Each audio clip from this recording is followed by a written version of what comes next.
그동안 안녕하셨어요. 오늘은 순리의 가락을 따라 써라.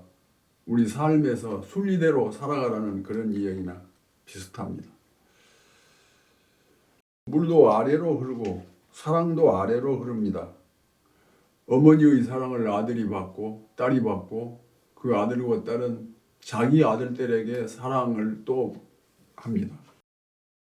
그래서 사랑도 아래로 흐른다는 겁니다. 모든 것은 가장 편한 길을 따라 가려는 성길, 그러한 가락을 가지고 있다는 점에서 닮았습니다. 우리의 삶도 그러한 가락을 가지고 있으므로 그 가락을 따라 살면 편합니다. 순리라는 것이 그럴 터입니다. 태극의 문양이나 소라고동의 나선은 그 가락을 잘 나타내 줍니다. 시월의 무국에서 영원 쪽으로 향해 가는 태극 혹은 무한대로 가는 각도 벌려가기. 그 각도 벌려가기는 황금 비율입니다. 가령 소라고등의 나선처럼 이렇게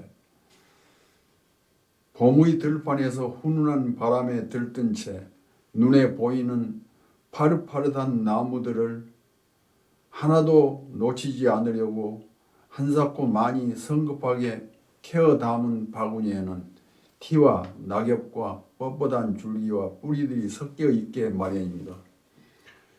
여인들은 집으로 가져온 그 나물 바구니를 그냥 솥에 털어붓고 국을 끓이지 않습니다. 먼저 신문지에 부어놓고 부드러운 숨과 입만 가려냅니다.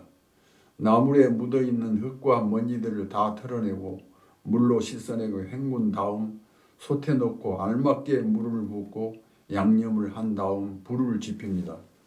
그리란 것도 당연히 그렇게 순리대로 해야 합니다. 나물 끓이듯이 물 흐르듯이 한다는 것입니다.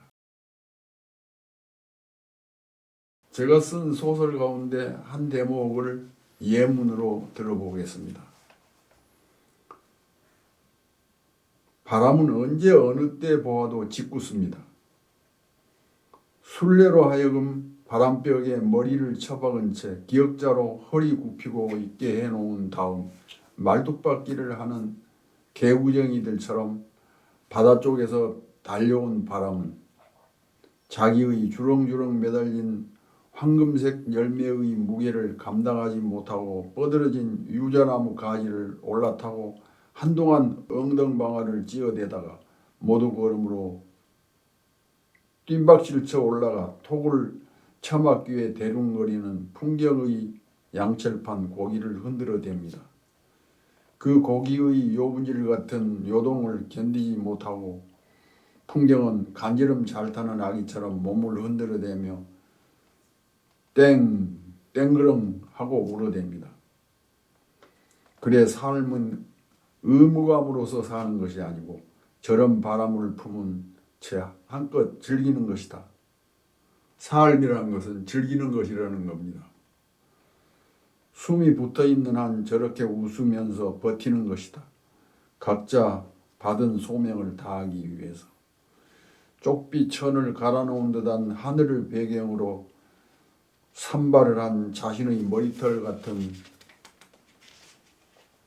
검은 장가지들에는 감들 몇십 개가 꼭 봉우리들 같이 달려있고 그것들은 아침 햇살을 받아 빛나고 있다. 내 생각에 대하여 그렇다고 대답을 하기라도 하듯. 이것은 그러나 다 그러는 것만은 아니다라고 하는 소설 속에서 몇 문장을 가져온 것인데요. 바람이 짓궂다고 했는데 이 문장이 상당히 깁니다. 이게 다시 한번 보겠습니다.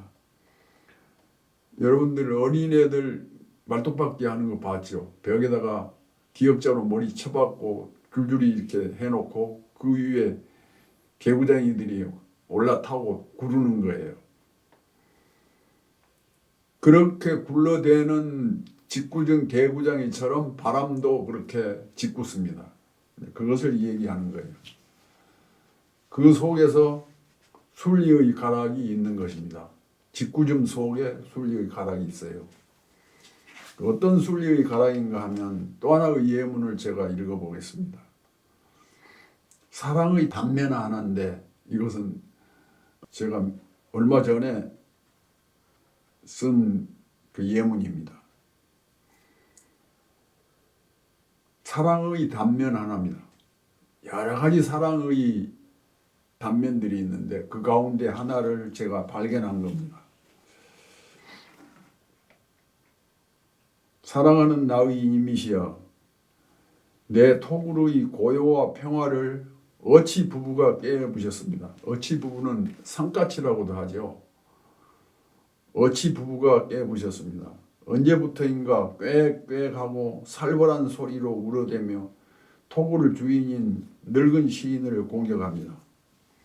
봄의 끝판과 초여름이 맞물진 5월 하순 일교차가 극심해지면 늙은 시인은 토굴 안에서는 으슬으슬 추워서 햇볕 두터운 토굴 마당과 정원으로 산책을 나가곤 하는데 어치 부부는 이때 번개처럼 날아와서 늙은 시인의 머리를 쪼으려고 합니다. 소스라치게 놀란 다음부터 늙은 시인은 그들의 공격을 미리 막기 위해 머리 위에서 사납게 지제되는 그들 부부를 향해 손뼉을 쳐서 쫓습니다.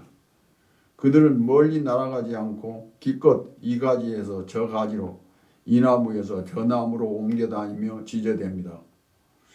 어치 부부는 토굴 주인의 허락도 없이 토굴 정원의 어느 한 정원수의 아마 향나무의 가지에 그 어디에다인가 둥지를 틀고 알을 낳은 다음 오랜 동안 품어 새끼를 깐 모양입니다.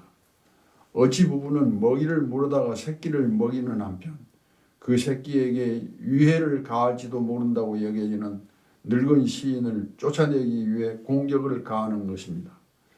호랑이도 제 새끼 있는 고래는 두남둔다 했는데 저 어치 부부는 아주 무엄하기 이를 데 없습니다. 날아온 돌이 박힌 돌을 뽑으려 든다더니 이것은 공생이 아니고 저만 혼자 살겠다는 이기심입니다. 어치 부부의 새끼 사랑이 지나칩니다.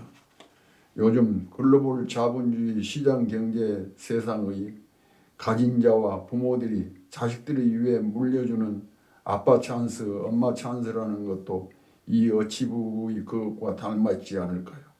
사랑하는 내 님씨여, 꿀벌이 꽃에서 꿀을 빨 때 절대로 꽃의 그 어느 부위도 손상시키지 않는 법인데 말입니다.